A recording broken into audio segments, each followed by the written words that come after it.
Se você gosta dessas histórias emocionantes, já se inscreve no canal para me dar uma força e comenta aí de qual cidade você está assistindo essa história. Tem coisa que não tem nome. A gente tenta chamar de tristeza, de cansaço, de solidão, mas nenhuma dessas palavras chega perto. É uma coisa que mora mais fundo, que fica quieta no peito da gente durante o dia, enquanto a gente lava, carrega, serve, aguenta, e que só aparece de verdade quando tudo apaga e a casa fica em silêncio. Aí ela sobe, devagar, como água infiltrando em parede velha. Eu aprendi a viver com ela. Meu nome é Teresa, e eu não me lembro mais de como era ser leve. Quando o Marcos morreu, eu tinha 38 anos, 3 filhos, uma roça pequena que a gente cultivava junto desde que nos casamos. E uma certeza que eu carregava como se fosse fé, que enquanto a terra desce e as mãos não falhassem, a gente ia sobreviver. A terra deu, as mãos não falharam, mas ele foi. E com ele foi também uma versão minha que eu nunca mais consegui encontrar. Não foi rápido a morte do Marcos. Não foi daquelas mortes que chegam de repente e a gente nem tem tempo de entender. Foi lenta, daquelas que a gente assiste acontecer e não pode fazer nada. Febre que não cedia, corpo que foi minguando, olhos que foram perdendo aquela luz que só quem amou de verdade sabe reconhecer. Eu ficava do lado dele de noite, segurava a mão dele e rezava sem saber bem o que pedir, porque parecia que qualquer coisa que eu pedisse ia ser errada. Na última noite, ele me olhou de um jeito diferente, demorado, como quem está tentando guardar alguma coisa para levar, e sussurrou o nome dos 3 filhos, um por um, devagar. Eu entendi o que aquilo significava, mas não disse nada, porque tinha coisa que eu não conseguia colocar em voz alta. Quando ele foi, o sol ainda não tinha saído. O quarto estava escuro e quieto, e o único barulho era o galo lá fora anunciando um dia que eu não queria que chegasse. Eu fiquei sentada do lado dele por um tempo que não sei medir. Não chorei logo. Às vezes a dor é grande demais para ter pressa. Depois levantei, fui até o fogão, acendi o fogo, fiz café, porque a vida não para. Mesmo quando devia. Os primeiros meses depois que o Marcos morreu foram os mais difíceis que eu já vivi. E olha que eu já vivi coisa difícil. Perdi minha mãe quando tinha 12 anos. Passei fome de verdade quando adolescente. Aprendi desde cedo que o mundo não fica esperando a gente se recuperar. Mas perder o marido é diferente. Não é só a saudade, é o buraco que fica em tudo, na cadeira dele na mesa, no lado da cama que fica frio, no silêncio do fim de tarde, quando antes ele chegava cantarolando qualquer coisa e eu fingia que estava irritada com o barulho, mas no fundo era aquilo que me dizia que o dia tinha ido bem. Meus filhos sentiram tudo. O Rodrigo, o mais velho, tinha 15 anos e tentou assumir um papel que não era dele ainda. Ficava sério demais. Trabalhava antes de amanhecer. Eu via aquele peso nos ombros dele e doía mais do que a minha própria dor. A Luciana tinha 11. Ficou quieta de um jeito que me assustava. Ela sempre foi falante, cheia de pergunta para tudo. Depois que o pai foi, ela passou semanas quase sem abrir a boca. Ficava só olhando para mim. Como se estivesse tentando entender se eu ia aguentar. E o Pedrinho, meu caçula de 7 anos, esse não entendia direito. Ficava perguntando quando o pai voltava. E eu tinha que achar jeito de responder uma coisa que não tem resposta certa. Pai foi descansar, filho. Mas quando ele descansa muito, ele volta cansado. Dessa vez, ele vai voltar descansado? Eu virei o rosto, enxuguei com o canto do avental e respondi que sim, porque 7 anos não aguenta a verdade inteira de uma vez. A terra era pequena, mas era nossa. Ou pelo menos eu achava que era. O Marcos nunca tinha me mostrado o papel. Falava que documento ficava com o compadre, que era de confiança, que um dia a gente regularizava tudo certinho. Eu nunca questionei muito. A gente que vive na roça tem uma relação diferente com posse. O que é seu é o que você cultiva, o que você construiu com as mãos, o que você defende quando precisa. Mas papel é papel, e sem ele, a gente não é nada perante a lei. Aprendi isso da pior forma. Fazia pouco mais de 2 meses que o Marcos tinha morrido quando ouvi o portão bater. Aquele bater seco, pesado, que não pede licença. Eu estava no fogão de lenha, mexendo um angu que estava mais ralo do que devia, tentando fazer aquilo render para o almoço dos 3. Levantei os olhos. Eram 3 homens. Um na frente, bem vestido demais para lugar assim. Camisa de botão, sapato limpo, pasta de couro na mão. Tipo de homem que aparece quando quer alguma coisa que não é dele. Os outros 2 atrás, maiores, parados do jeito que cachorro treinado fica parado, esperando o dono mandar. Nenhum cumprimentou. O de frente abriu a pasta, tirou um papel e colocou em cima da mesa da minha cozinha, como se aquele lugar já fosse dele. A senhora é Teresa, esposa do falecido Marcos. Eu ainda tinha a colher de pau na mão. Sou. Então precisa saber que essa terra não está em seu nome, nem no nome do seu marido. Ele falou sem olhar para mim. Ficou olhando para o papel. Pertence ao espólio do senhor Erivaldo, que o seu marido era apenas agregado. A senhora tem 15 dias para desocupar. Eu não me movi. O angu continuava no fogo. O cheiro de fumaça de lenha. O som do Pedrinho brincando no quintal, sem saber nada do que estava acontecendo ali dentro. 15 dias, ele repetiu, como se eu não tivesse entendido. E aí, ele colocou outro papel na mesa. Aqui é a notificação formal. Precisa assinar. Eu olhei para o papel. Não li. Não porque não soubesse ler. Mas porque quando a gente não tem saída, ler o caminho que vai te levar ao abismo não muda nada. Só prolonga a dor. Peguei a caneta. Assinei. Ele recolheu tudo, fechou a pasta e foi embora sem mais uma palavra. Os 2 outros atrás dele, igual sombra. Eu fiquei em pé, com a colher de pau na mão, olhando para a porta aberta. O angu queimou. Eu nem senti o cheiro. Naquela noite, depois que os filhos dormiram, eu sentei do lado de fora. No banco de madeira que o Marcos tinha feito com as próprias mãos, no primeiro ano que a gente morou ali. Já estava torto aquele banco. Já rangia quando a gente sentava. Mas eu nunca deixei ninguém jogar fora. Sentei ali, olhei para o céu. E pela primeira vez, desde que ele morreu, chorei de verdade. Não aquele choro contido de quem está tentando ser forte. Aquele outro, o que vem das entranhas, que machuca a garganta, que faz a gente dobrar o corpo para frente como se estivesse levando uma facada. Chorei pelo Marcos. Chorei pela terra que ia perder. Chorei pelos meus filhos que iam me ver perder. E chorei por mim, por aquela versão de mim que tinha acreditado que trabalho honesto era garantia de alguma coisa, que tinha acreditado que se a gente vivesse direito a vida correspondia. Mentira. A vida não deve nada para ninguém. Ela simplesmente acontece. E a gente vai junto, ou a gente é arrastado.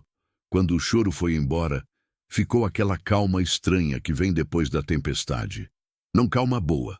Calma de quem já não tem mais o que perder por dentro. Limpei o rosto, entrei e comecei a arrumar as trouxas, porque eu não ia dar o gosto de esperar os 15 dias.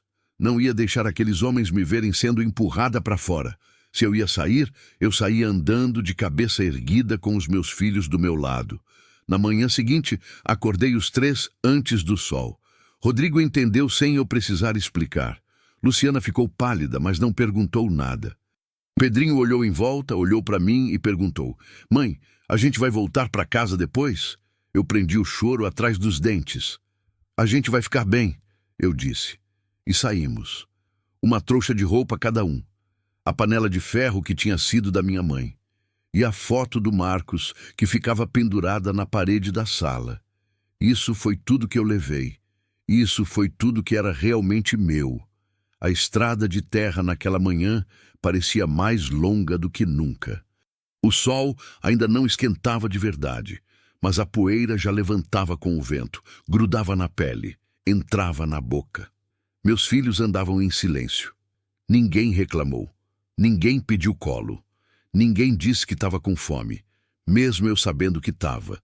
Tinha gente na beira da estrada. Alguns olharam, alguns cochicharam. Um ou dois olharam com aquela mistura de pena e alívio. Aquele alívio feio que a gente sente quando a desgraça bate na porta do outro e não na nossa. Ninguém ofereceu ajuda, nem água. Eu não esperava. A gente aprende cedo que o mundo é mais plateia do que parceiro. O Pedrinho tropeçou numa pedra e caiu. Ralou o joelho. Sangrou, levantou, limpou o joelho com a própria mão, olhou para mim, não chorou. E aquilo foi o que mais me partiu naquele dia. Não a perda da terra, não o olhar das pessoas na estrada, não a trouxa pesando no ombro. Foi ver meu filho de 7 anos engolir a dor para não me preocupar. Criança que aprende a engolir dor cedo demais, perde um pedaço de si que não volta mais. Eu sei. Porque eu fui essa criança. A gente chegou num barraco que eu soube de uma mulher que lavava roupa junto comigo às vezes. Ela disse que estava abandonado, que o dono tinha ido embora para a cidade e nunca mais voltado. Madeira velha, telhado de zinco com buraco no canto, chão de terra batida, uma janela sem vidro, mas tinha 4 paredes. E quando a gente não tem nada, 4 paredes são o mundo inteiro. Limpei tudo aquele mesmo dia. Os filhos ajudaram sem eu pedir. Rodrigo foi buscar água no riacho. Luciana varreu com uma vassoura que achamos encostada. Pedrinho ficou me ajudando a tirar o mato que tinha crescido dentro. Naquela noite, a gente comeu o que eu tinha conseguido por um dia de serviço. Um punhado de farinha, um pedaço de carne seca e um caldo fino que eu esticoei com água até parecer sopa. Ninguém reclamou. Ninguém disse que não estava bom. Meus filhos comeram como se fosse um jantar de festa. E eu precisei sair lá fora por 1 minuto, fingindo que ia buscar água, para não deixar eles me verem chorando de novo. Essa era a minha vida. Essa era a mulher que eu tinha me tornado. Não uma vítima. Eu nunca me vi como vítima. Vítima espera, implora. Eu continuava andando. Mesmo quando os pés doíam, mesmo quando não sabia para onde, eu andava. Porque parar nunca foi opção. Tem um tipo de cansaço que não aparece no rosto. Não é aquele cansaço de quem trabalhou o dia inteiro e está com o corpo doendo. Esse todo mundo vê. Esse tem nome, tem remédio, tem cama para resolver. O outro não. O outro fica escondido atrás dos olhos. Fica na forma como a gente responde quando alguém pergunta se está bem. Fica naquele sorriso que a gente aprende a fazer no tempo certo, na hora certa, para ninguém precisar se preocupar. Eu carregava esse cansaço fazia tempo, antes mesmo de perder a terra, antes mesmo de perder o Marcos. Acho que ele nasceu comigo e foi crescendo junto. Os primeiros dias no barraco foram os mais silenciosos da minha vida. Não silêncio de paz. Silêncio de quem está com tanto barulho por dentro que o de fora some. Eu acordava antes dos filhos, ainda escuro, e ficava um tempo sentada no chão de terra, encostada na parede de madeira, ouvindo o barulho do mato lá fora. Grilo, sapo, vento passando pela fresta da janela sem vidro. E pensava em tudo que não podia controlar. Pensava em tudo que tinha perdido. E depois levantava, porque pensar não enche barriga, não paga dívida, não garante amanhã. Eu aprendi isso da minha mãe antes dela morrer. Ela dizia, chora se precisar, Teresa, mas chora andando. Porque o mundo não espera a gente terminar de chorar para continuar girando. Então eu chorava, andando. Todo dia. O trabalho que aparecia era o que aparecia. Não tinha escolha, não tinha preferência. Lavava roupa para as famílias que tinham mais do que eu, que às vezes pagavam em dinheiro e às vezes pagavam em comida, e eu preferia a comida porque dinheiro some fácil e farinha fica. Capinava quintal, varria terreiro de fazenda, descascava mandioca por hora. Uma vez passei um dia inteiro carregando telha num canteiro de obra, de um lado para o outro, sob um sol que parecia questão pessoal. Cheguei em casa com as mãos em carne viva e as costas pedindo misericórdia. Mas tinha ganho dinheiro suficiente para comprar arroz, feijão e um sabão de coco. Aquela noite me senti rica. É feio dizer isso, mas é verdade. A gente que já passou fome de verdade sabe que riqueza é relativa. Tem dia que ter o que comer no jantar é a maior conquista do mundo. O Rodrigo tentava ajudar. Todo dia ele saía cedo, batia em porta, perguntava se tinha serviço. Às vezes voltava com algum dinheiro. Às vezes voltava de mão vazia, com aquele olhar derrotado que me doía de um jeito que eu não consigo descrever. Eu nunca deixei ele ver que doía. Fingia que estava tudo calculado, que o dia tinha corrido bem, que amanhã ia ser melhor. Mentira de mãe. O tipo de mentira que não é errado contar. A Luciana cuidava do Pedrinho e da casa enquanto eu trabalhava. 11 anos fazendo papel de mulher adulta. Ela lavava, organizava, inventava brincadeira para o irmão, para ele não ficar com tempo livre demais para pensar em coisa triste. Às vezes, eu chegava em casa e via os dois rindo de alguma bobagem e ficava parada na porta só olhando. Guardava aquilo. Para a noite, quando o cansaço batia mais forte, eu puxava aquela imagem e usava como combustível. O julgamento veio junto com o trabalho. Sempre vem. Tem uma coisa que ninguém te avisa quando você fica viúva e pobre ao mesmo tempo. As pessoas passam a achar que têm direito sobre você. Sobre suas escolhas, sobre seu tempo, sobre o seu corpo. Tinha uma mulher, dona de uma casa onde eu lavava roupa toda quinta-feira, que gostava de conversar enquanto eu trabalhava. Conversar é um modo bonito de dizer. Ela falava, eu ouvia, e o que ela falava quase sempre era uma mistura de conselho que ninguém pediu com pergunta que não tinha resposta boa. Você já pensou em arrumar um homem, Teresa? Com 3 filhos pequenos, sozinha assim? Eu esfregava a roupa na pedra. Não respondia. Tem o Zé do armazém que está viúvo também. Podia ser uma ajuda? Continuava esfregando. Não fica brava não, tô falando por bem. Mulher sozinha atrai comentário, você sabe. Aí eu parava, olhava para ela e falava a única coisa que eu conseguia falar sem ser grossa. Eu tô bem, dona Cotinha. Ela apertava os lábios naquela expressão de quem acha que sabe mais que você sobre a sua própria vida e mudava de assunto. Mas o recado ficava no ar. Mulher sozinha atrai comentário. Como se a culpa fosse minha. Como se eu tivesse escolhido ficar assim. Como se a minha situação fosse um problema de comportamento e não de circunstância. Engolia. Continuava lavando. Porque eu precisava daquele trabalho. E preciso não tem orgulho. Teve um dia que ficou marcado de um jeito diferente. Foi uma terça-feira. Eu lembro porque terça era o dia que eu ia até o açougue ver se tinha osso de graça, aquele que o açougueiro não vende e às vezes doa para fazer caldo. Tinha dias que tinha dias que não. Naquele dia não tinha. Eu voltei de mão vazia, com o sol da tarde pesando nas costas, e quando entrei no barraco, vi meus 3 filhos sentados em volta da mesa. Na mesa, uma peça de pão seco, um único pedaço, daquele pão que endurece e fica mais pedra do que comida. Rodrigo tinha cortado em 3 partes iguais, com cuidado, com aquela seriedade de quem sabe que não pode desperdiçar nada. Eles estavam dividindo aquele pão como se fosse coisa de valor, devagar, com atenção, sem briga, sem reclamação, sem nenhum dos 3 pegar o pedaço maior. Eu fiquei parada na porta, olhando, e virei o rosto antes que alguém me visse. Fui lá fora, sentei do lado de fora do barraco, no chão mesmo, encostada na madeira podre, e fiquei ali um tempão. Não chorei. Não tinha mais lágrima, só aquela dor seca que ocupa o peito inteiro e não deixa espaço para mais nada. Prometi uma coisa para mim mesma naquele momento.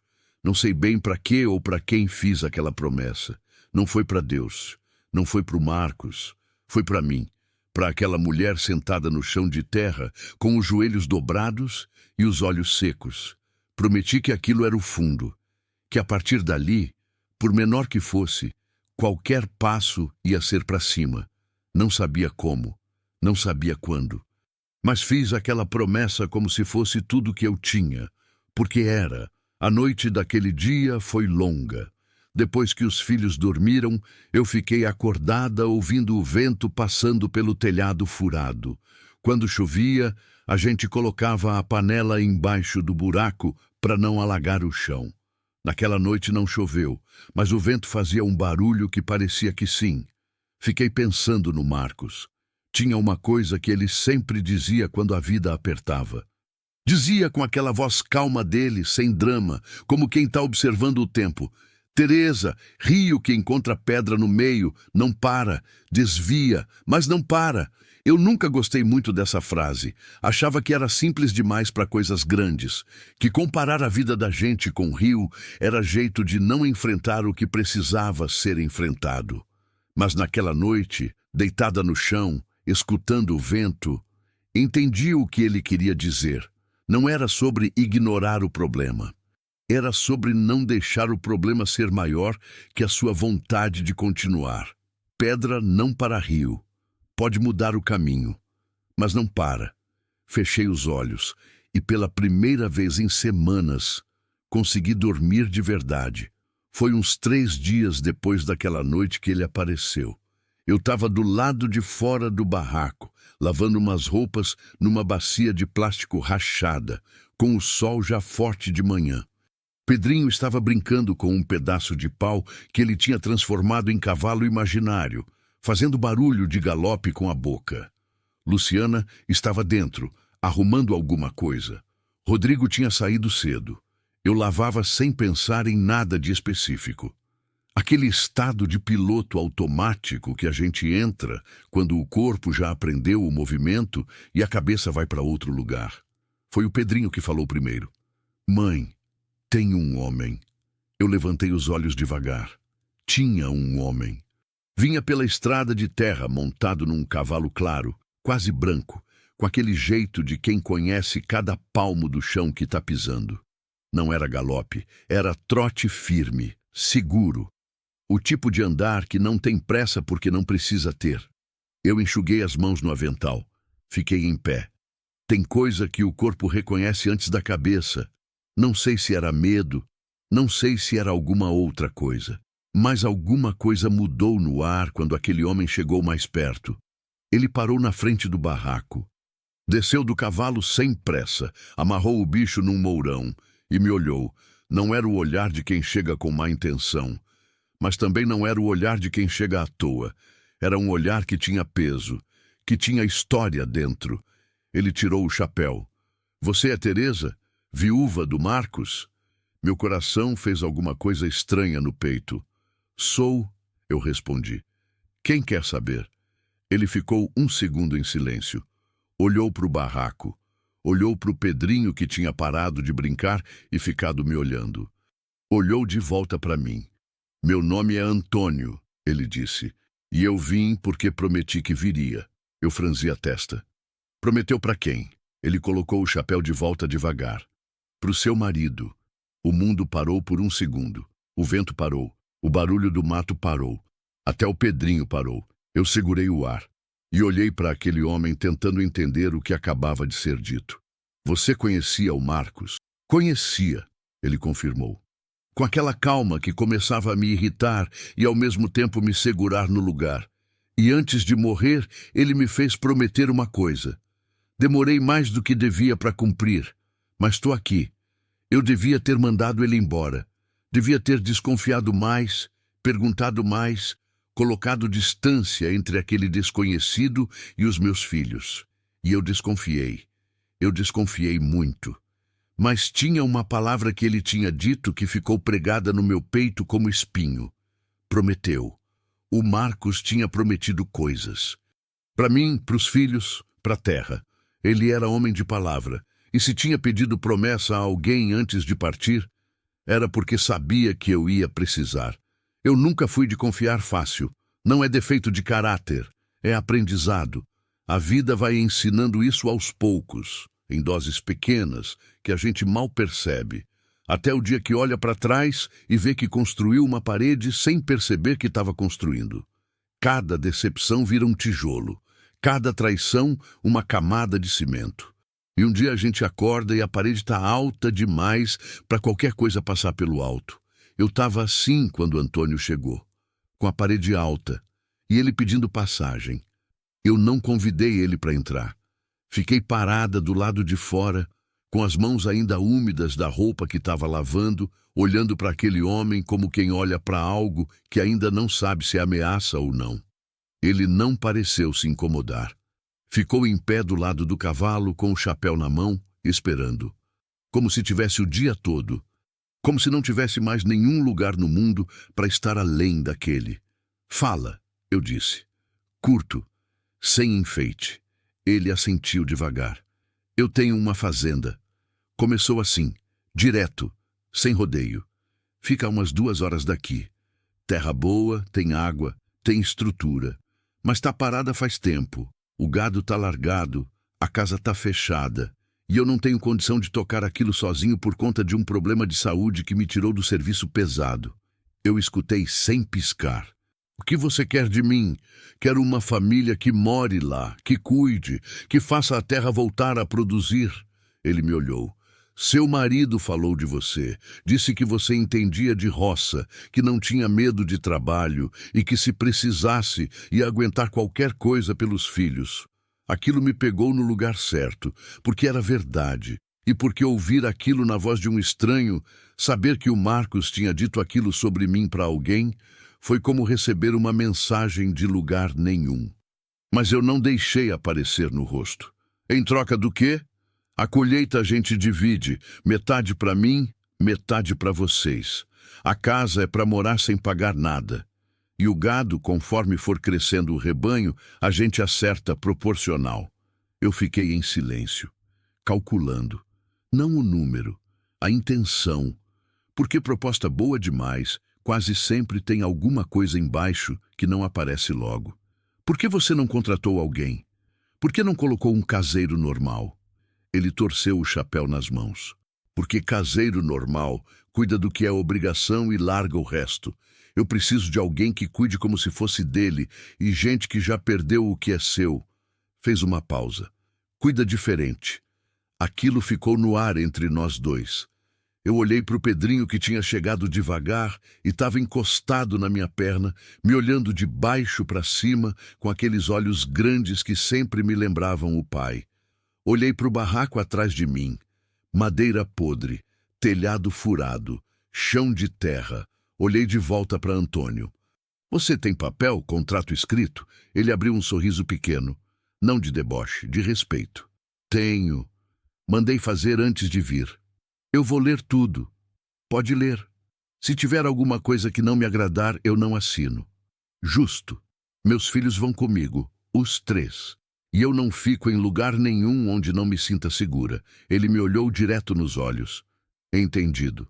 Pegou uma pasta de dentro de uma alforge que estava presa na sela do cavalo e me entregou. Pode levar o tempo que precisar. Peguei a pasta. Entrei no barraco e fechei a porta. Sentei na beirada do catre onde a Luciana dormia e abri a pasta. Eram 4 folhas, letra miúda, mas dava para ler. Eu li devagar.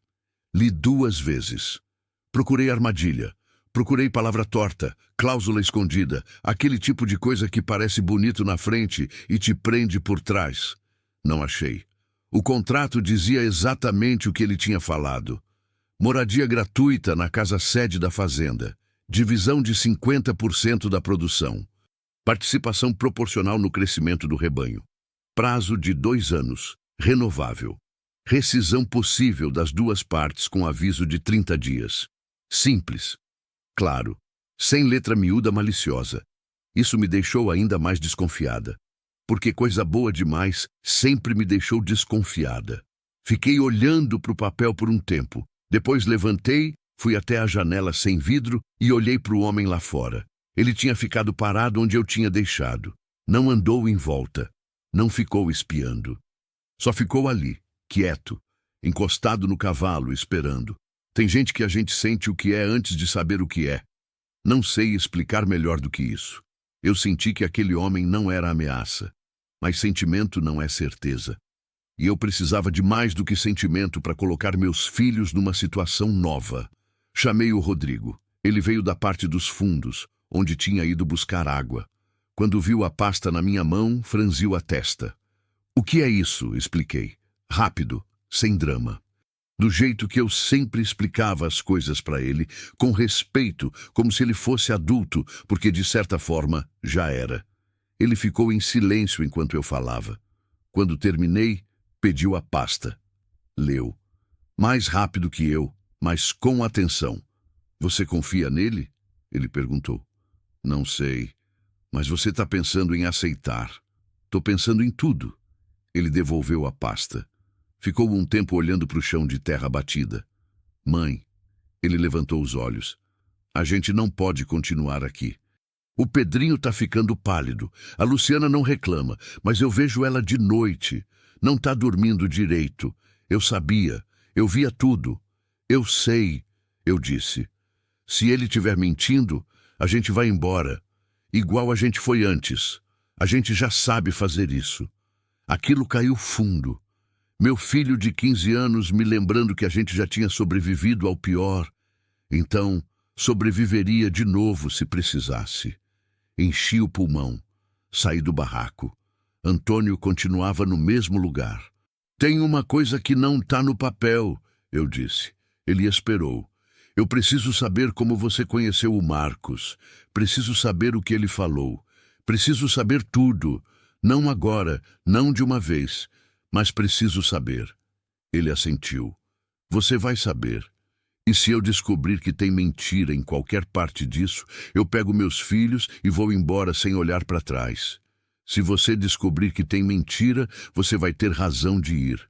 Peguei a pasta, tirei o contrato, assinei, devolvi. Ele olhou para minha assinatura por um segundo. Não sorriu, não comemorou. Só dobrou o papel com cuidado e colocou de volta na alforge. Quando vocês conseguem estar prontos? 3 dias, eu disse. Ele assentiu. 3 dias. Montou no cavalo e foi embora pela mesma estrada que tinha vindo. Eu fiquei olhando até ele sumir na curva. E só aí, quando ele desapareceu e ficou só a poeira da estrada, é que senti o tremor nas mãos. Não era medo, ou talvez fosse, mas era também outra coisa. Era aquela sensação estranha de quando a vida resolve mudar de direção. Pequena, quase imperceptível, mas real. Aqueles 3 dias foram os mais ocupados desde que tínhamos saído da terra do Marcos. Não tinha muito para arrumar, porque não tínhamos muita coisa. Mas o que tinha, eu arrumei com cuidado. Dobrei cada roupa como se fosse coisa preciosa.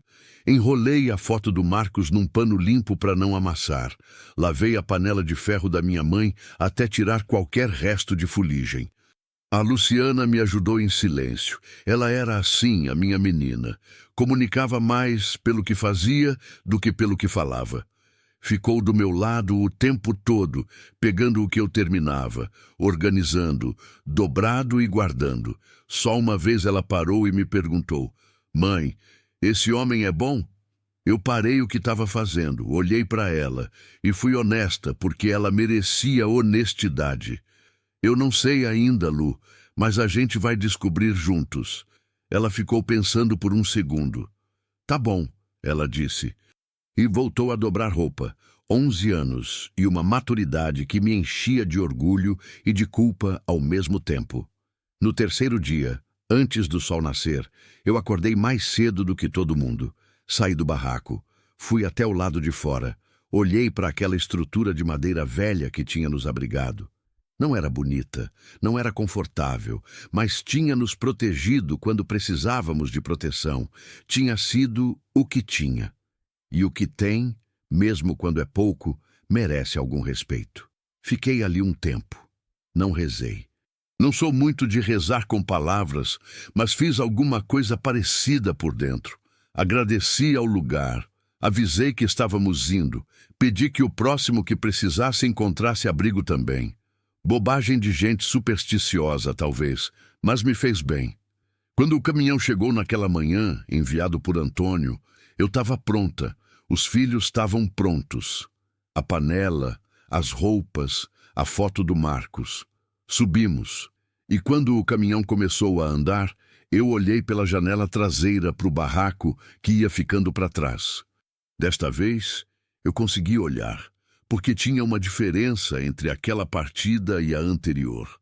Daquela vez, eu tinha saído sem saber para onde. Agora eu tinha um destino.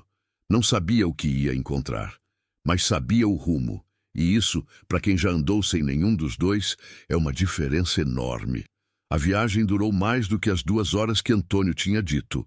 A estrada de terra era irregular, cheia de buraco, e o caminhão não era novo. Mas ninguém reclamou. O Pedrinho ficou olhando pela janela o tempo todo, impressionado com tudo que via, comentando árvore, comentando boi, comentando nuvem. A Luciana ficou quieta com o queixo apoiado na mão, olhando para o horizonte. O Rodrigo ficou do meu lado, sério, vigilante, como sempre. Eu fiquei pensando no Marcos. Ficava muito nisso, pensando nele em momentos assim, momentos de mudança, de virada. Ficava me perguntando o que ele teria dito, o que ele teria feito. E aí me peguei pensando numa coisa que nunca tinha pensado antes. Se o Marcos tinha pedido a Antônio que cuidasse da gente, é porque ele sabia que ia partir antes do tempo. É porque em algum momento, talvez antes de ficar ruim de vez, talvez no começo da doença, quando a gente ainda fingia que ia passar, ele tinha olhado para frente e visto o que eu ia enfrentar. E tinha feito o que pôde, mesmo de longe, mesmo sem poder estar presente. Aquilo me apertou o peito de um jeito diferente. Não de tristeza, de amor, acho. Daquele amor que não some quando a pessoa vai, que fica, que muda de forma, mas continua sendo a mesma coisa. Engoli. Olhei para a janela, e quando a fazenda apareceu lá no fundo, no fim de uma estrada ladeada por árvores grandes e antigas, eu prendi a respiração. Era diferente do que eu tinha imaginado. Não era grande do jeito que a gente imagina quando falam em fazenda. Era larga, extensa, com aquela horizontalidade que só terra de verdade tem. Terra que não foi dividida em pedaço pequeno para servir de quintal. A casa era simples, mas era inteira. Telhado sem buraco, paredes caiadas de branco, uma varanda comprida na frente, janelas de madeira escura. Pedrinho colocou a cabeça para fora da janela do caminhão e ficou olhando com a boca aberta. "É nossa?" ele perguntou. "Por enquanto é onde a gente vai morar", eu respondi. "É nossa", ele disse de novo. "Com certeza. Como criança faz quando decide que uma coisa é de um jeito." Eu não corrigi, deixei, porque talvez ele estivesse certo do jeito dele. Antônio nos esperava na varanda, de pé, com as mãos cruzadas atrás das costas. Não tinha nenhum funcionário por perto, nenhum movimento de gente, só ele. E aquele silêncio grande da terra aberta. A gente desceu do caminhão. Ele olhou para cada um, não com curiosidade de quem está avaliando, com atenção de quem está reconhecendo. "Bem-vindos", ele disse. Simples assim. Sem cerimônia, eu gostei disso. Ele mostrou a casa, cada cômodo, sem comentário excessivo, sem tentar impressionar. Mostrava e deixava a gente olhar. A cozinha era grande, com fogão a lenha e fogão a gás. Tinha despensa com mantimento básico. Tinha 3 quartos.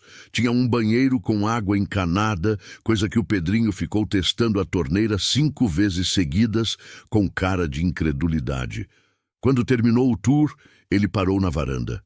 "Tem qualquer coisa que precisar, fala." Olhou para mim. "Amanhã eu mostro a propriedade completa. Hoje descansem." Foi embora no cavalo. Ficamos nós 4 na varanda, olhando para a terra grande e silenciosa na nossa frente. Pedrinho pegou minha mão. Luciana encostou o ombro no meu braço. Rodrigo ficou em pé do meu outro lado. A gente não falou nada, não precisava. Aquele silêncio era diferente de todos os outros que tínhamos dividido nos últimos meses. Não tinha peso, tinha espaço. E às vezes é isso que a gente mais precisa. Espaço para respirar. Espaço para começar. Terra boa tem memória. Isso eu aprendi ainda menina do lado da minha mãe, quando ela enfiava a mão no chão antes de plantar qualquer coisa. Não para checar a umidade, não para ver a textura, pelo menos não só isso. Era um gesto que tinha alguma coisa de conversa, como se ela estivesse perguntando à terra se estava pronta para receber. Eu herdei esse gesto sem perceber. No primeiro dia na fazenda, antes mesmo de o sol chegar no meio do céu, eu saí sozinha e fui andando pela terra, descalça, deixando os pés sentir o chão. E a terra falou. Era boa. Eu sentia. Úmida no lugar certo, firme onde precisava ser, com aquele cheiro de humus que só existe onde a terra foi respeitada. Alguém tinha cuidado daquele lugar em algum momento. Não recentemente, porque já tinha mato crescendo onde não devia, e a cerca precisava de reparo em vários pontos, mas a base era boa. Terra que foi tratada com respeito guarda isso, igual gente. Antônio chegou cedo, como prometeu, montado no mesmo cavalo claro de sempre, com um chapéu de couro gasto e aquela expressão fechada que eu já estava começando a entender que não era frieza, era contenção. Tinha uma diferença. Homem frio não escolhe as palavras com cuidado. Homem contido, sim. Pronta? Ele perguntou. Pronta. Ele desceu do cavalo e a gente foi a pé. Ele mostrou os pastos, os açudes, as mangueiras velhas que ainda davam fruta, o galinheiro abandonado que precisava de reforma. Explicava tudo com precisão. Quantos hectares, quantas cabeças de gado, onde ficava a nascente, qual era o ponto mais baixo da terra que alagava quando chovia demais. Eu escutava e gravava. Não anotei nada. Nunca precisei. Tenho uma memória boa para a coisa que importa. A gente andou por quase 2 horas, e então chegamos num ponto da propriedade que mudou o tom de tudo. Era uma área afastada da casa, perto de um grupo de árvores grandes e antigas, flamboyants vermelhos, que deviam ter uns 50 anos pelo tamanho do tronco. Embaixo das árvores, parcialmente coberta pelo mato e pela sombra densa, havia uma construção, pequena, de pedra, com uma porta de madeira escura, trancada com um cadeado enferrujado. Eu parei, olhei. Antônio parou do meu lado, mas não disse nada. "O que é isso?" Eu perguntei. Ele demorou 1 segundo. "Uma história antiga." "E que tipo de história?" Ele olhou para a construção por um momento longo. Tinha alguma coisa naquele olhar que eu não sabia nomear ainda. Não era culpa. Não era exatamente tristeza.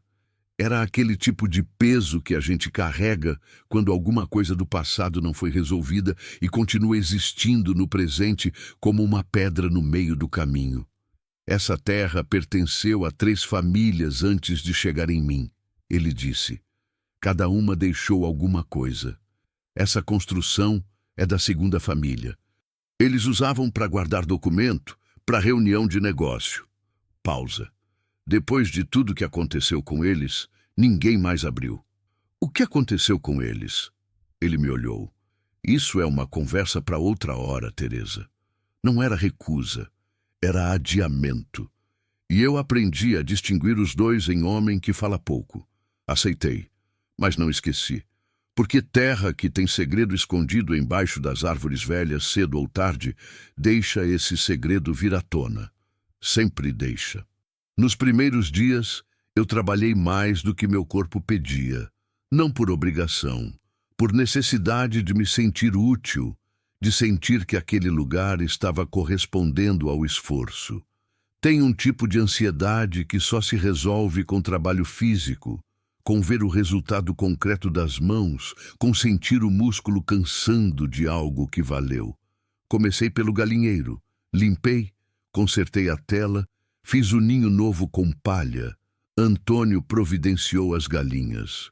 Em menos de 1 semana, já tinha ovo no café da manhã, e o Pedrinho ficava indo checar o ninho 3 vezes por dia, com aquele entusiasmo de quem descobriu um tesouro diário. Depois, fui para o mato que tinha tomado conta da horta antiga. Capinei durante 3 dias seguidos, de manhã cedo até o sol pesar. Aí parava, descansava no calor do meio-dia e voltava no fim da tarde quando a temperatura caía. O Rodrigo me ajudava quando não estava cuidando do gado, que Antônio estava ensinando ele a manejar. Aquilo me fez alguma coisa por dentro, ver meu filho aprendendo, não aprendendo a sobreviver como tinha sido nos últimos meses, aprendendo uma habilidade, um ofício, aprendendo do lado de um homem mais velho que ensinava sem humilhar, que corrigia sem diminuir. Eu observava de longe e pensava no Marcos, pensava em como ele teria gostado de ver aquilo. Foi na segunda semana que Antônio começou a falar, não de uma vez. Não sentado numa cadeira, me contando tudo do começo ao fim, como história organizada. Era em pedaços, um fragmento aqui, outro ali, como quem não está acostumado a falar de si mesmo e vai testando o terreno antes de colocar o peso todo. Começou numa tarde que a gente estava consertando cerca junto. Eu esticava o arame, ele martelava o grampo. Trabalho que exige coordenação, que cria um ritmo entre dois corpos, e esse ritmo às vezes afrouxa a língua. Eu conheci seu marido numa feira, ele disse, sem olhar para mim. Faz uns 3 anos, continuei segurando o arame. Ele tinha ido vender o que tinha de excedente, umas galinhas, um porco. Antônio bateu o grampo. Eu estava comprando animal. A gente acabou negociando uma coisa ou outra e foi tomando um café. O Marcos era assim, eu disse. Fazia amizade rápido. Era. Ele pausou. A gente conversou muito naquele dia. Ele era daqueles que a gente conhece e parece que já conhecia. Sabe? Eu sabia. Conhecia o Marcos assim desde o primeiro dia. Depois daquela feira, a gente se encontrou mais algumas vezes. Quando ele vinha para a cidade, passava aqui. Quando eu ia para a região dele, a gente se encontrava. Antônio foi até o próximo poste. Ele falava muito de você, prendia a respiração. Do quê? De como você era forte, de como você segurava tudo. Ele martelou sem pressa, mas falava também que se preocupava. Disse uma vez que se algo acontecesse com ele, a situação da terra não era simples, que tinha coisa que ele nunca tinha resolvido por falta de recurso e que isso podia se voltar contra você. O sol da tarde pesava nas minhas costas. Ele sabia que ia morrer? Acho que todo homem que começa a adoecer sério pensa nessa possibilidade. Antônio parou, me olhou. Ele não me pediu para te salvar, Teresa. Ele me pediu para te dar uma chance. Tem diferença. Aquilo ficou no ar. Eu fiquei segurando aquela frase. Ele não me pediu para te salvar. Ele me pediu para te dar uma chance. O Marcos me conhecia bem o suficiente para saber que eu não queria ser salva. Só precisava de chão firme para trabalhar. Eu virei o rosto para o outro lado. Enxuguei o canto do olho com o punho, fingindo que era suor. Antônio fingiu que acreditou. E a gente continuou consertando a cerca em silêncio. A Luciana foi a primeira dos filhos a criar raiz naquele lugar. Ela começou a explorar a fazenda com aquela curiosidade silenciosa dela, voltando para casa todo dia com alguma coisa nova. Uma pedra diferente, uma pena de pássaro, uma flor que ela não sabia o nome. Punha tudo numa caixinha de madeira que tinha achado na casa, organizava com cuidado, ficava olhando. Um dia chegou com um livro velho na mão. Mãe, achei isso no quarto do fundo. Era um livro de botânica, antigo, capa desgastada, páginas amareladas com desenhos de plantas feitos à mão. Alguém tinha anotado nas margens, com letra pequena e caprichada. Eu folheei. De onde você tirou? Estava numa prateleira atrás de uma caixa. Guardei o livro para mostrar para Antônio. Naquela noite, quando ele passou pela casa para deixar umas informações sobre o gado, mostrei. Ele pegou o livro, olhou a capa, passou a mão na lombada, com uma delicadeza que não combinava com as mãos grandes e calejadas que ele tinha. Era da minha mãe, ele disse. Eu não esperava aquilo. Me desculpa, eu não sabia. A Luciana achou e... Não. Ele me devolveu o livro. Pode ficar com ela. Minha mãe ia gostar de saber que está nas mãos de alguém que vai usar. Eu segurei o livro. Sua mãe morava aqui? Cresceu aqui? Morreu aqui? Ele olhou pela janela. Essa fazenda tem muita história. Nem toda ela é fácil de contar. Mas você vai contar? Ele me olhou. Por um momento longo. Com o tempo, ele disse. E foi embora. Foi no fim da terceira semana que eu voltei sozinha até a construção de pedra. Era fim de tarde. Os filhos estavam ocupados. Antônio não estava por perto. Eu fui sem ter planejado ir. Os pés foram, e eu fui junto. Fiquei do lado de fora, olhando para aquela porta de madeira escura com o cadeado enferrujado. Não tentei abrir, não era o que eu queria. Só queria ficar perto. Tem lugar que a gente sente que guarda coisa importante, e a gente fica perto não para tomar, mas para entender. Eu fiquei ali uns 20 minutos, olhando, escutando o barulho das árvores. E quando estava prestes a ir embora, ouvi um barulho. Passos. Olhei para o lado. Antônio estava parado a uns 10 metros de distância, me olhando. Não parecia com raiva, mas tinha alguma coisa na expressão dele que era mais fechada do que o normal. Você tem curiosidade sobre esse lugar? Ele disse. Não era pergunta. Tenho. Por quê? Eu pensei antes de responder. Porque terra que tem segredo escondido acaba deixando esse segredo vazar em algum momento.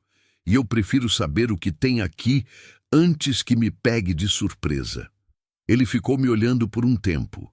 Depois tirou do bolso uma chave, velha, ferro escuro, do tipo que abre cadeado antigo. Não me entregou. Ficou com ela na mão. Amanhã de manhã, ele disse, a gente abre junto. Guardou a chave e foi embora sem mais uma palavra. Eu fiquei olhando para a porta e senti aquela coisa de novo. Aquela sensação de que alguma coisa estava prestes a mudar. Não sabia se para melhor, não sabia se para pior, mas ia mudar. Naquela noite eu não consegui dormir direito. Fiquei deitada olhando para o teto do quarto, escutando a respiração dos filhos nos outros cômodos. O Pedrinho roncava baixinho, de um jeito que sempre me deu vontade de rir. A casa fazia aqueles barulhos que casas velhas fazem à noite, madeira contraindo com o frio, vento passando pelas venezianas. Fiquei pensando na construção, nos documentos que Antônio tinha mencionado, na segunda família que tinha morado ali, e num pensamento que eu ia afastando, mas que voltava sempre. Se o Marcos sabia de Antônio, se Antônio sabia da terra, se havia alguma ligação entre aquela construção trancada e o que tinha acontecido comigo depois que o Marcos morreu. Aqueles homens que chegaram com a pasta e me disseram que a terra não era minha. Aquela assinatura que dei sem ler. Tinha coisa que não fechava, e eu precisava que fechasse. Porque eu não era mulher de viver em cima de terreno instável, sem saber o que tinha embaixo. Levantei. Fui até a janela. A noite lá fora era daquelas noites abertas do interior, sem nuvem, cheia de estrela, com aquela lua que ilumina o campo de um jeito que parece irreal. Olhei para o lado onde ficavam as árvores velhas. Não dava para ver a construção daqui. Mas eu sabia que ela estava lá, e a chave estava com Antônio. E amanhã a gente ia abrir aquela porta. Voltei para a cama, fechei os olhos e pedi ao Marcos, lá de onde ele estivesse, que me desse coragem para receber o que viesse. Porque às vezes a gente não precisa de proteção, precisa de coragem.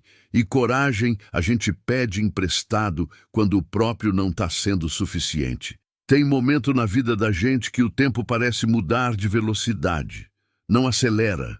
Não desacelera exatamente. É como se ele ficasse mais denso, como se cada segundo pesasse mais do que o anterior. Como se o ar ao redor ficasse mais espesso e a gente precisasse de mais esforço só para respirar dentro dele. Foi assim naquela manhã. Eu acordei antes do galo, antes do primeiro pássaro. Naquele silêncio fundo que existe nos 30 minutos anteriores ao amanhecer, quando o mundo ainda não decidiu começar.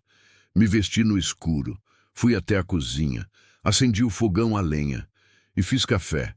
Não porque precisava, mas porque precisava fazer alguma coisa com as mãos enquanto esperava o sol chegar. Antônio apareceu cedo, como sempre, mas naquele dia tinha uma diferença no jeito que ele chegou. Não veio montado, veio a pé, devagar, com as mãos no bolso e aquele olhar que eu já sabia que significava que ele estava carregando pensamento pesado. Parou na varanda. Eu estava sentada com o copo de café na mão. "Você ainda quer abrir?" Ele perguntou. Não era teste. Era pergunta real. Ele estava me dando a opção de não querer. "Quero", eu disse. Ele assentiu. Tirou a chave do bolso. "Então vamos." A gente foi em silêncio pela fazenda. O mato ainda estava molhado de orvalho.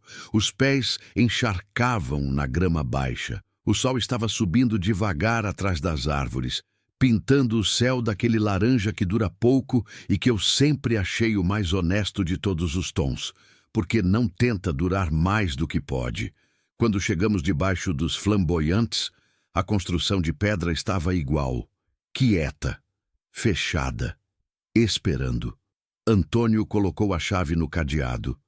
A ferrugem resistiu por um segundo.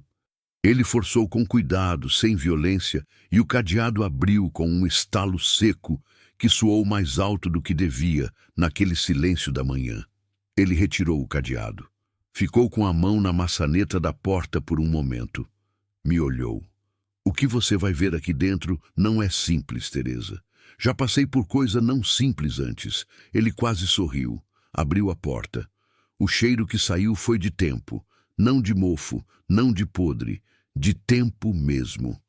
Aquele cheiro de coisa que ficou fechada e guardada por anos, que preservou dentro de si uma época inteira como inseto em âmbar. A luz entrou junto com a gente. O cômodo era pequeno, menores do que eu tinha imaginado por fora. Paredes de pedra grossa, chão de cimento liso, uma janela pequena com madeira pregada por cima que não deixava entrar claridade. Tinha uma mesa no centro. E em cima da mesa, organizados com um cuidado que o tempo não tinha conseguido desfazer completamente, havia documentos, papéis dobrados, amarelados, envelopes fechados, uma caixa de madeira com fecho de metal, e do lado da caixa, uma coisa que fez meu sangue parar por um segundo, uma fotografia. Eu me aproximei devagar. Peguei a fotografia com cuidado, pelos cantos, do jeito que a gente pega coisa frágil. Era uma foto em preto e branco, desbotada pelas bordas, mas clara no centro. Havia duas pessoas nela, um homem mais velho, de chapéu, sorrindo com aquele jeito de quem não costuma sorrir para a foto, mas resolveu fazer uma exceção. E do lado dele, mais jovem, irreconhecível pelos anos que tinham passado, mas inconfundível para mim que tinha olhado para ele a vida inteira. Era o Marcos, meu Marcos, jovem, talvez uns 20 anos, com aquele jeito esguio que ele tinha antes do trabalho robustecer o corpo. Eu baixei a foto devagar. Olhei para Antônio. Ele estava me observando com aquela expressão fechada que eu agora entendia, que era jeito dele de segurar sentimento. "Quem é o outro homem?" Eu perguntei. "Meu pai", ele disse. O silêncio que veio depois foi daqueles que precisam ser respeitados. Eu não fiz pergunta imediata. Fiquei em pé com a fotografia na mão, deixando aquela informação assentar, deixando meu cérebro reorganizar tudo que eu achava que sabia. Antônio puxou a cadeira que estava encostada na parede. Sentou. Ficou olhando para a mesa como quem está se preparando para contar uma história que guardou por tempo demais. Eu também me sentei, na beira da mesa, e esperei. Meu pai e o Marcos se conheceram muito antes de eu conhecer seu marido. Ele começou, voz baixa, sem pressa. Quando o Marcos era novo, ele trabalhou nessa fazenda. Temporada. Foi quando meu pai ainda era vivo e a propriedade estava no auge. Eu nunca tinha ouvido o Marcos falar nisso, mas não interrompi. Meu pai gostou muito dele. Disse que era trabalhador diferente, que entendia de terra de um jeito que não se ensina, que se aprende sentindo. Antônio passou a mão pela borda da mesa. Eles ficaram amigos. Tipo de amizade que não depende de proximidade, que fica mesmo quando o tempo passa e a distância aumenta. Porque o Marcos nunca me contou. Porque a história ficou complicada. Ele abriu a caixa de madeira. Dentro havia documentos dobrados em vários tamanhos. Tirou um. Abriu com cuidado. Essa fazenda um dia foi maior do que é hoje. Ele colocou o documento na mesa para eu ver. Era um mapa, desenhado à mão, com divisões de terra marcadas em tinta desbotada. Meu pai tinha um sócio.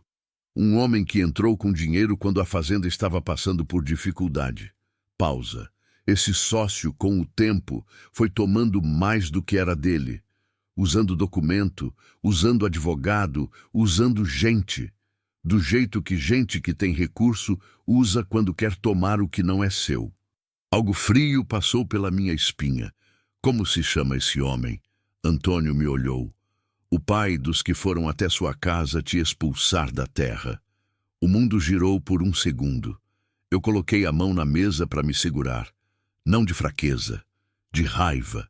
Daquela raiva que fica quente no peito, que aquece a garganta, que faz a visão ficar mais nítida e não mais turva como as pessoas pensam. Então, não foi coincidência, eu disse. Não foi. Eles foram atrás de mim porque sabiam que o Marcos tinha ligação com você. Sim. Ele dobrou o documento de volta com cuidado. Quando ficaram sabendo que eu tinha te chamado para cá, ficou claro que alguma coisa ia ter que ser resolvida. Que coisa? Ele tirou outro envelope da caixa. Esse estava fechado. Tinha meu nome escrito na frente. Meu nome, com a letra do Marcos. Eu reconheceria aquela letra em qualquer lugar do mundo. Minha mão tremeu quando peguei. Ele deixou isso aqui quando veio me ver pela última vez, Antônio disse. 3 meses antes de morrer, ele ainda estava de pé, mas sabia que não ia melhorar. Pausa. Eu não abri. Não era para mim. Eu segurei o envelope por um tempo sem abrir. Com o nome dele na mente, com a imagem dele jovem na fotografia, com tudo que eu pensava que sabia sobre o homem com quem eu tinha passado 18 anos da minha vida e tudo que aparentemente eu ainda não sabia. Aí abri. A letra do Marcos era grande e um pouco torta, do jeito que fica quando a mão não está firme. Ele estava doente quando escreveu, mas cada palavra estava no lugar certo. Teresa. Se você está lendo isso, então aconteceu o que eu temia. E você está passando por coisa que eu não queria que você passasse. Você sempre foi mais forte do que eu. Nunca falei isso direito, mas sempre soube. Tem coisa que eu não te contei porque achei que podia resolver sozinho. Errei. Sou homem teimoso e você sabe disso melhor do que ninguém. A terra que a gente vivia não estava no meu nome, mas parte do que eu ajudei a construir ao longo dos anos, junto com o pai do Antônio, ainda é nosso de direito. Não no papel, no direito mesmo, no que é justo. O Antônio sabe de tudo. Ele tem o documento que prova. Guarda faz anos porque o momento certo não tinha chegado. Agora chegou. Eu pedi a ele que cuidasse de você. Não porque você precisa de cuidado. Porque você merece ter alguém do lado que seja de confiança, que seja de verdade, cuida dos meninos. E de vez em quando, para de trabalhar tanto e respira. Saudade já, mesmo daqui. Marcos. Eu não sei quanto tempo fiquei sentada com aquele papel na mão. O sol tinha entrado pela porta aberta e iluminava parte da mesa, parte do chão de cimento. Lá fora, um pássaro começou a cantar de repente, aquele canto de bem-te-vi que é impossível ignorar, como se o bicho soubesse que a gente precisava de um sinal de que o mundo continuava girando. Antônio ficou quieto o tempo todo. Não perguntou o que dizia na carta, não fez nenhum gesto de conforto. Ficou sentado na sua cadeira, deixando eu ter aquele momento para mim. Quando eu dobrei a carta de volta e a coloquei no envelope, ele falou: Tem um documento aqui que o meu pai registrou antes de morrer. Tirou da caixa um envelope maior, formal, com carimbo de cartório. É um reconhecimento de dívida da família Erivaldo para com a nossa. Uma dívida grande, antiga, que nunca foi paga e que foi sendo encoberta com papel e intimidação. Ele colocou na mesa. Com esse documento e com o advogado certo, é possível reverter parte do que foi tomado. Tanto o que foi tomado do meu pai, quanto o que foi tomado de você. Eu olhei para o envelope. Por que você esperou tanto tempo? Porque sem a pessoa certa do meu lado, qualquer movimento ia ser enfraquecido. Ele me olhou. Precisava de alguém que tivesse sofrido diretamente na mão deles. Alguém que tivesse vivido a injustiça e pudesse testemunhar. Você me trouxe para cá para isso? A pergunta saiu mais afiada do que eu queria. Mas era uma pergunta legítima, e eu não era mulher de engolir pergunta legítima. Ele não desviou o olhar. Eu te trouxe porque prometi ao Marcos e porque você precisa de chão firme. As duas coisas são verdadeiras ao mesmo tempo. Pausa. Mas não vou mentir. O que você viveu, o que fizeram com você, fortalece o caso. Você tem direito de saber disso. Eu fiquei olhando para ele, procurando mentira, não achei. E se eu não quiser me envolver? Se eu quiser só viver aqui, trabalhar a terra, criar meus filhos e deixar o resto para lá? Então eu respeito, sem hesitação. Essa opção existe. Mas você acha que eu devia me envolver? Acho que você tem direito de escolher com todas as informações na mão. Ele fechou a caixa. Agora você tem. Eu saí da construção com mais coisa na cabeça do que tinha entrado. Mas era um peso diferente do que eu estava acostumada a carregar. Não era o peso de coisa que aconteceu com a gente sem que pudéssemos fazer nada. Era o peso de decisão. E decisão, mesmo quando difícil, é diferente de impotência. Voltei para casa. Os filhos já estavam acordados. Pedrinho estava no quintal com as galinhas. Luciana estava na cozinha aquecendo o que tinha sobrado do dia anterior. Rodrigo estava na varanda me olhando chegar, lendo no meu rosto que alguma coisa tinha acontecido. Mãe, tô bem, eu disse. E desta vez era quase verdade. 3 dias depois, eles voltaram. Eu estava na horta, de joelhos no chão, transplantando muda de coentro, quando ouvi o barulho do motor. Um motor de caminhonete forte, daquele jeito ostentoso de quem quer ser ouvido antes de ser visto. Levantei, enxuguei as mãos na calça e esperei. A caminhonete parou em frente à casa. Era nova, preta, com aquele brilho de coisa cara que não combina com estrada de terra.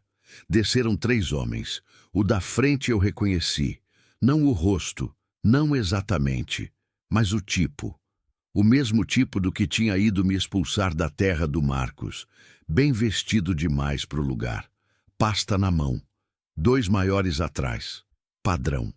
Achavam que assustava. Eu já tinha visto aquilo antes. Ele veio andando em direção a mim com aquele passo de quem não está acostumado a ser barrado. Você é Teresa? Sou. Você sabe quem eu sou? Tenho uma ideia. Ele abriu um sorriso que não era sorriso. Então já sabe que está no lugar errado. Essa é a 2ª vez que alguém me diz isso. Eu respondi. A primeira vez eu acreditei. Dessa não. O sorriso sumiu. Essa propriedade tem pendência legal que... Eu sei das pendências, eu interrompi. E sei também do documento que seu pai deve ao pai do Antônio faz 23 anos. Dei um passo em direção a ele. Então, se você veio me intimidar, pode guardar o esforço. Se veio para conversa legal, o advogado do Antônio está disponível. Silêncio. Aquele tipo de silêncio que acontece quando alguém esperava encontrar uma coisa e encontrou outra. Um dos homens atrás dele se mexeu. Eu não recuei. Fiquei plantada no chão daquela fazenda como se tivesse raiz. Você não sabe com o que está mexendo, ele disse. Mais baixo agora. Aquela voz de ameaça velada que é mais perigosa do que a aberta porque não tem testemunha. Pode ser, eu disse. Mas já perdi tudo uma vez. Quando a gente já perdeu tudo, a ameaça perde o poder. Ele me olhou por um tempo longo, estudando, procurando fraqueza. Não encontrou. Ou se encontrou, não foi suficiente para ele. Virou as costas. Os dois atrás viraram junto. Entraram na caminhonete, o motor roncou e foram embora. Eu fiquei parada no mesmo lugar até o barulho sumir na estrada. Aí olhei para as mãos. Tremiam levemente, mas tremiam depois, não durante, e essa diferença importava. Naquela noite, Antônio veio até a casa. Eu já tinha contado para o Rodrigo o que tinha acontecido. Ele tinha ficado sério, quieto, com aquele olhar de quem está processando e guardando para o momento certo. Quando Antônio chegou e eu contei, ele ficou olhando para a mesa por um tempo. Eles não vão parar, ele disse. Eu sei. Próxima vez pode ser pior. Também sei. Ele levantou os olhos. Você ainda quer continuar? Eu pensei na carta do Marcos, na foto dele jovem ao lado do pai de Antônio, nos meus filhos dormindo nos quartos lá atrás, no Pedrinho que tinha voltado a sorrir de verdade, na Luciana que tinha voltado a fazer perguntas sobre tudo, no Rodrigo que estava aprendendo a cuidar de gado com a seriedade de homem. E pensei em mim. Naquela mulher que tinha saído de um barraco com uma panela e uma foto e a promessa de que aquilo era o fundo. Aquilo era o fundo. E desde lá, por menor que fosse cada passo, eu tinha andado para cima. Eu continuo, eu disse. Antônio assentiu, sem comemorar, sem drama, só aquele aceno de cabeça que dizia que ele tinha esperado essa resposta e que sabia desde o começo qual ela ia ser. Então amanhã a gente liga pro advogado. Amanhã, eu confirmei. Ele foi embora. Eu fui até a janela. Lá fora, a noite estava aberta, estrelada, com aquele silêncio do campo que não é vazio, mas cheio de coisas pequenas, que só aparecem quando a gente para de fazer barulho o suficiente para ouvir. Coloquei a mão no vidro. Tô tentando, Marcos. Eu falei baixinho. Pra ninguém, pra ele. Tô tentando. O vento passou pela janela, leve, como resposta. Capítulo 6. O que é nosso? Tem uma coisa que ninguém te conta sobre lutar. Todo mundo fala do momento da vitória. Do instante que a coisa vira, que o peso levanta, que a luz aparece no fundo do túnel. Esse momento todo mundo quer contar, todo mundo quer ouvir. Mas ninguém fala do que vem antes, da espera. Da dúvida que aparece de madrugada quando a casa está quieta e a cabeça não quer descansar. Do cansaço de manter a postura ereta quando por dentro tudo quer dobrar.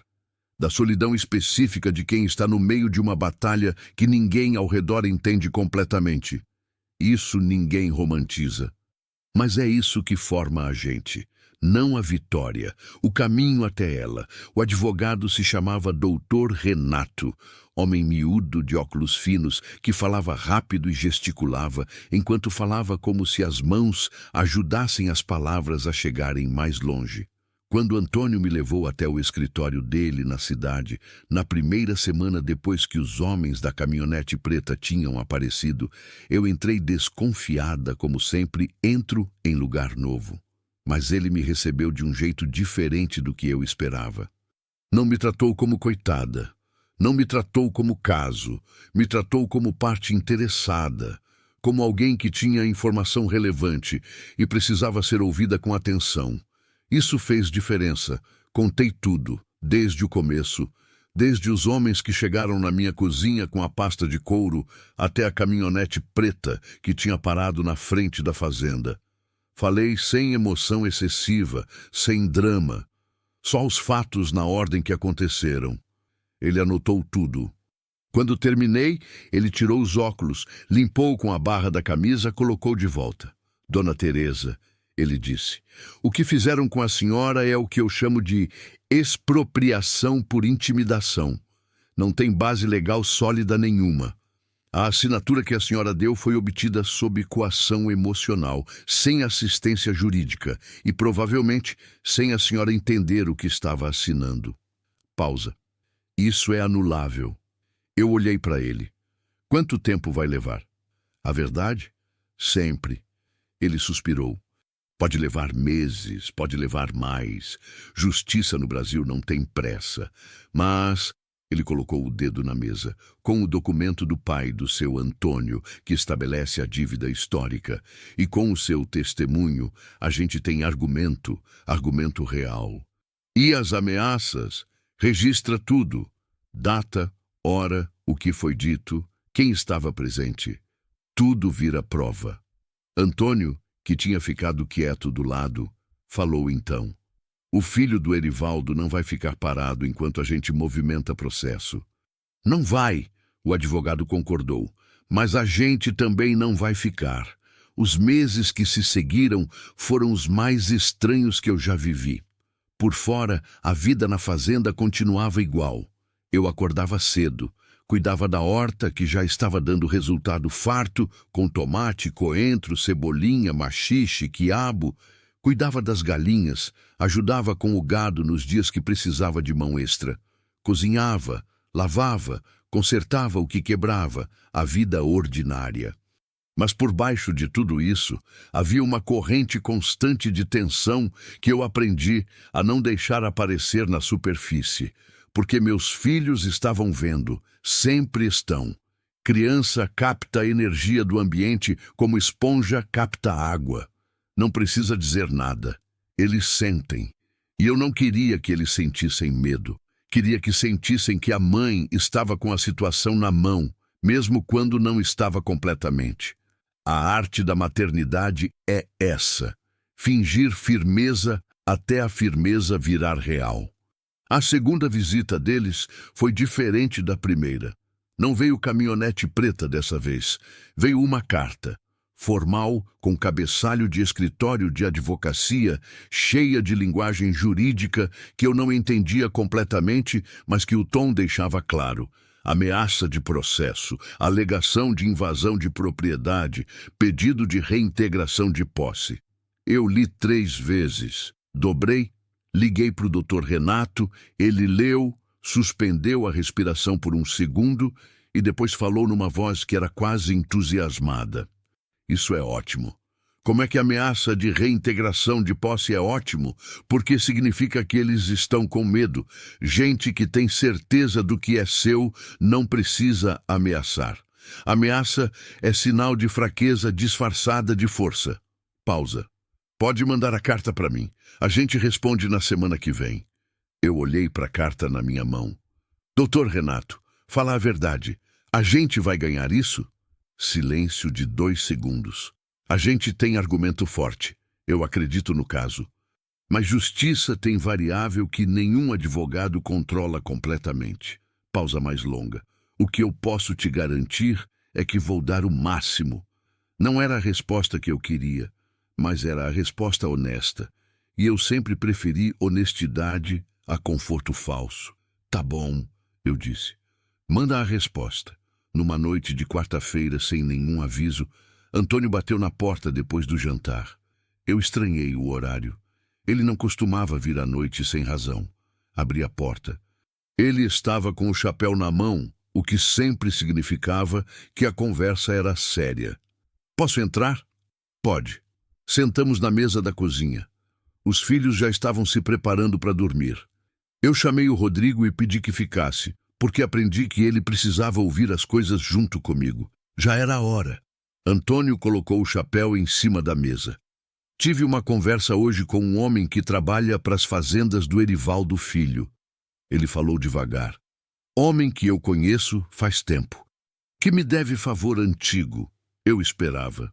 Eles estão planejando entrar na propriedade. Ele disse assim, direto, sem suavizar. Não do jeito legal, do jeito que eles sempre fizeram. Gente que vem de noite, que destrói cerca, que intimida. Rodrigo endureceu na cadeira do meu lado. Eu fiquei quieta por um momento. Quando? Ele não soube precisar, mas disse que era questão de dias. Olhei para o meu filho. Olhei para Antônio. O que você propõe? Ele passou a mão pelo rosto. Tem algumas opções.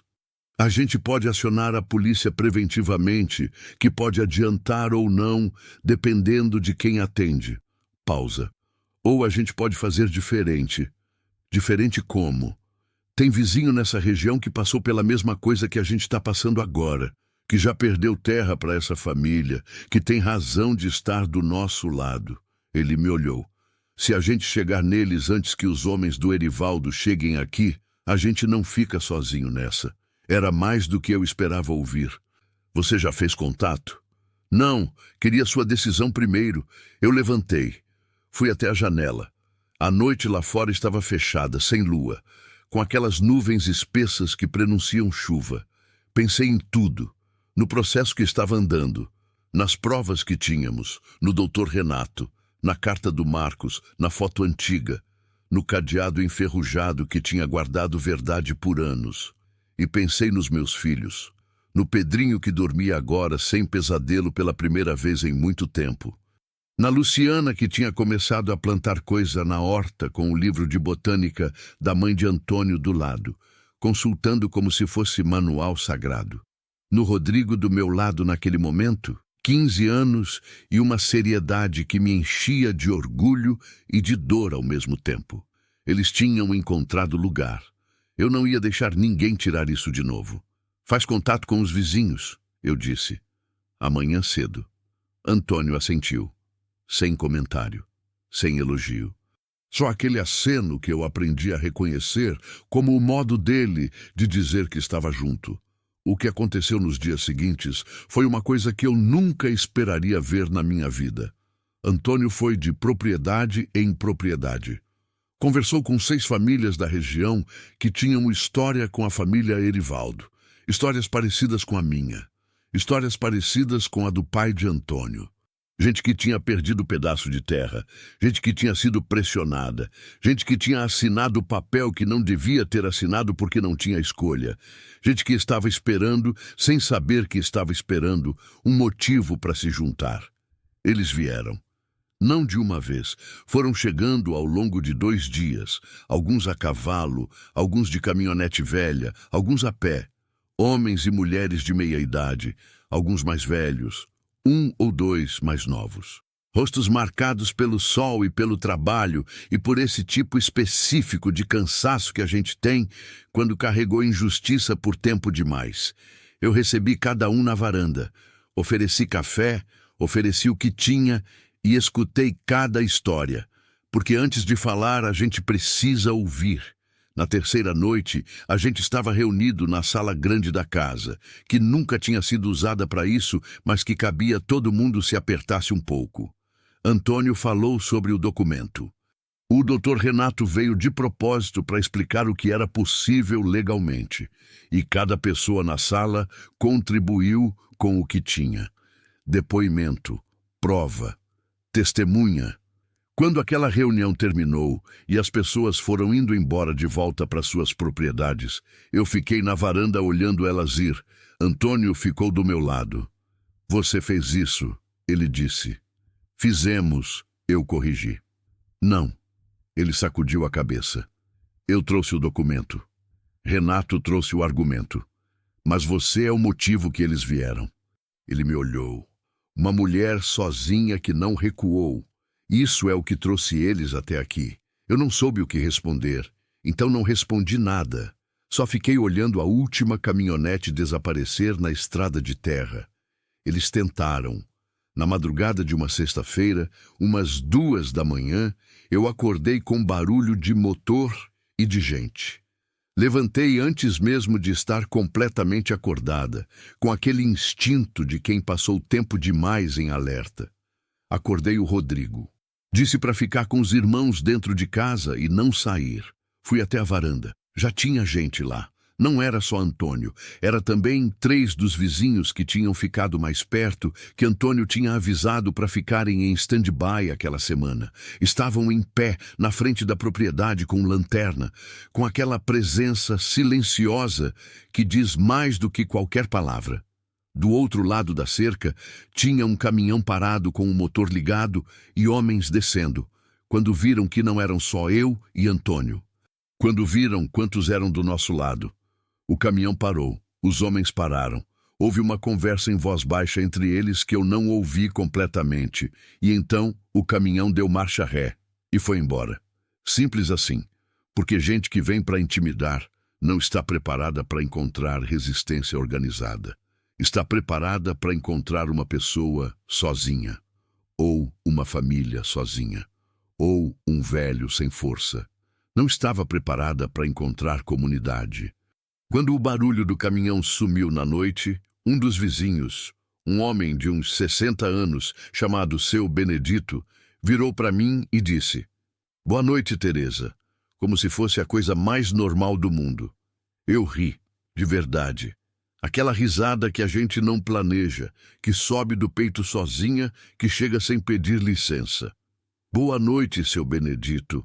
O processo levou 7 meses.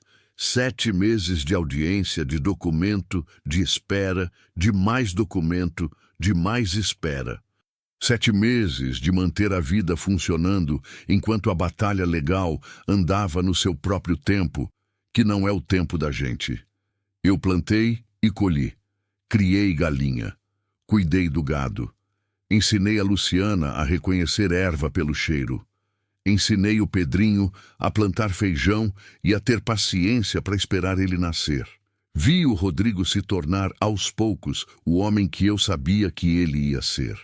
E em cada audiência, em cada reunião com o Dr. Renato, em cada momento que a dúvida tentava entrar, eu puxava aquela carta do bolso, não precisava ler, já sabia de cor.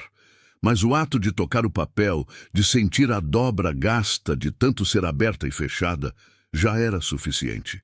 A decisão veio numa tarde de março, dia comum, sem nuvem dramática, sem sinal do céu. Sol daquele amarelo tranquilo de fim de verão que não tem pressa. O Dr. Renato ligou.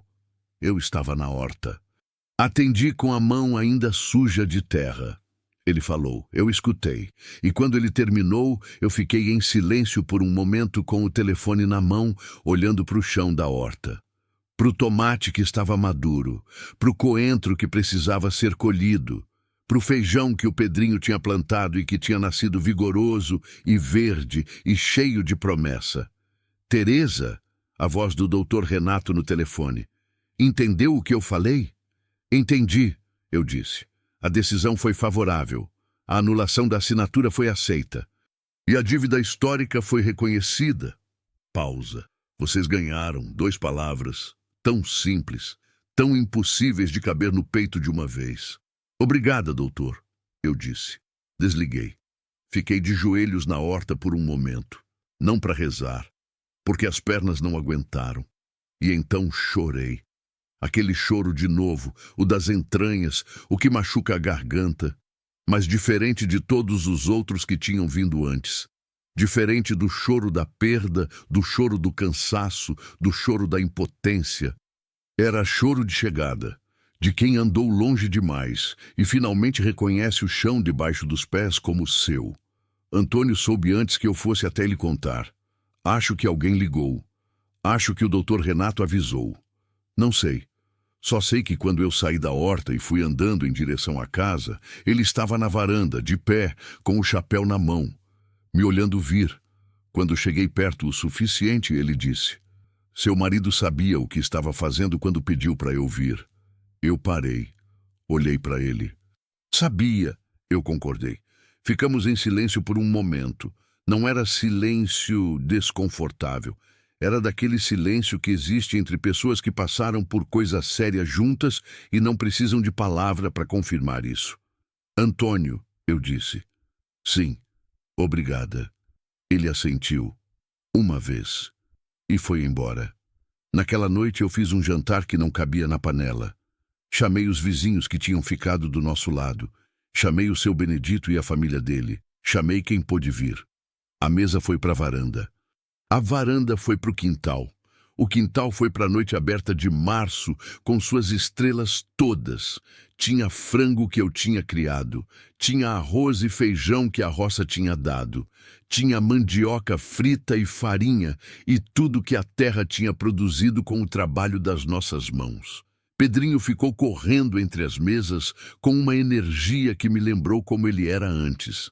Antes de tudo. Aquela criança leve, rindo de qualquer coisa, sem o peso que a vida tinha tentado colocar nele cedo demais. A Luciana ficou do lado de uma das filhas do seu Benedito, as duas conversando com aquela intensidade de quem acabou de encontrar amizade de verdade. Rodrigo ficou do meu lado a maior parte da noite, quieto, como é o jeito dele, mas com aquela presença que é diferente. Não era mais a presença de quem está em guarda, era a presença de quem pode finalmente descansar um pouco. Em algum momento da noite, ele me olhou e disse: "Pai ia gostar disso." Eu enchi o pulmão. Ia, eu disse.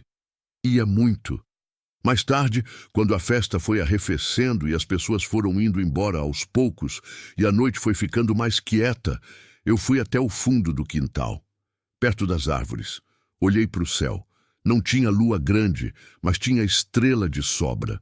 Daquelas noites do interior que fazem a gente entender por que antigamente a gente se orientava só por elas. Pensei no Marcos. Pensei na mulher que eu era quando ele morreu. Assustada, embora não deixasse aparecer, sem saber o que viria. Segurando 3 filhos com as 2 mãos e tentando não cair enquanto segurava. Pensei na mulher que eu tinha me tornado. Não era outra pessoa, era a mesma.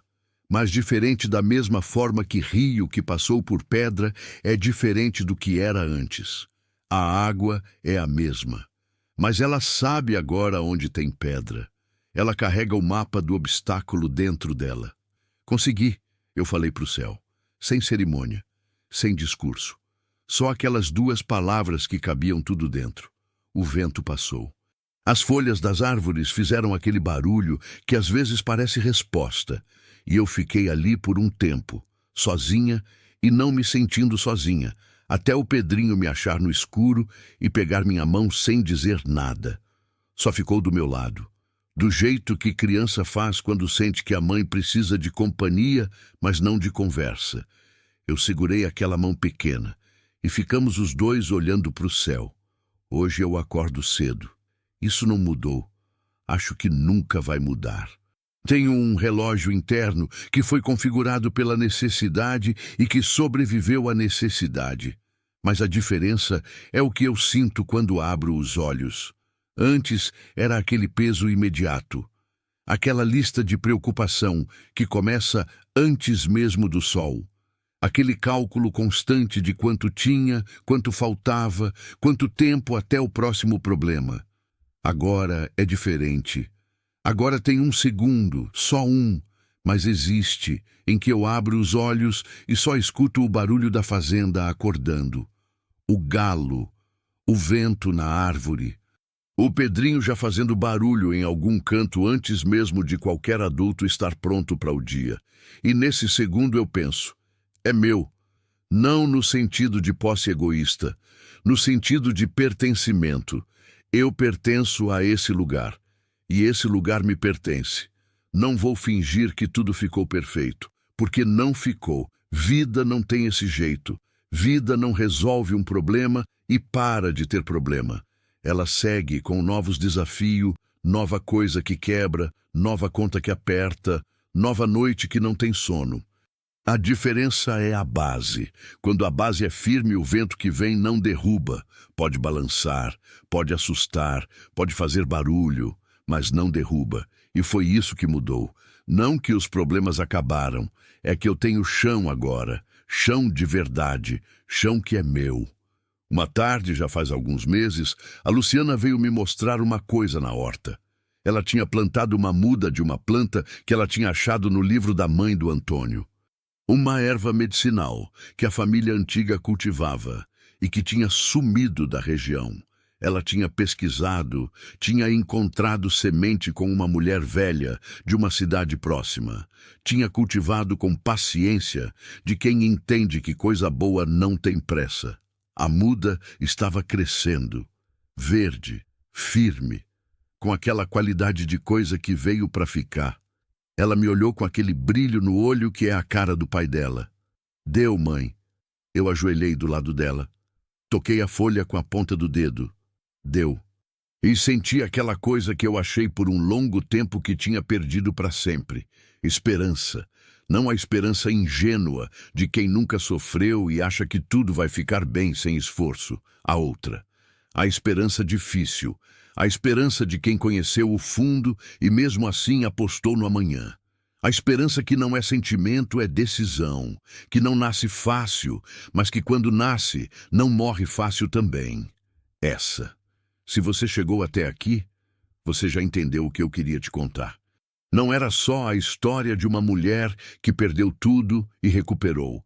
Era a história de uma mulher que descobriu que perder tudo não é o fim.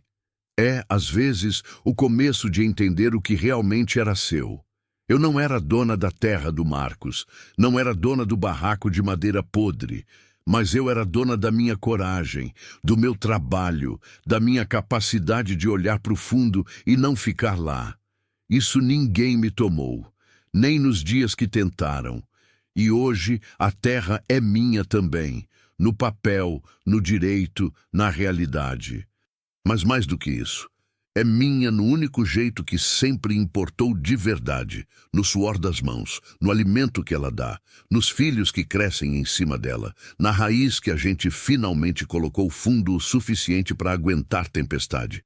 E se eu te perguntar uma coisa antes de terminar, se fosse você, com 3 filhos, sem terra, sem papel, sem certeza, com um estranho na porta oferecendo algo que parecia bom demais, com o peso de tudo que já tinha perdido, você teria entrado naquele caminhão ou teria ficado no barraco esperando o certo chegar sem precisar arriscar? Pensa bem antes de responder, porque às vezes a única diferença entre afundar e emergir é a coragem de subir num caminhão sem saber exatamente para onde ele vai, mas sabendo no fundo mais fundo do peito que ficar parado é a única escolha que não tem volta. Eu escolhi o caminhão e ele me trouxe até aqui. Fim.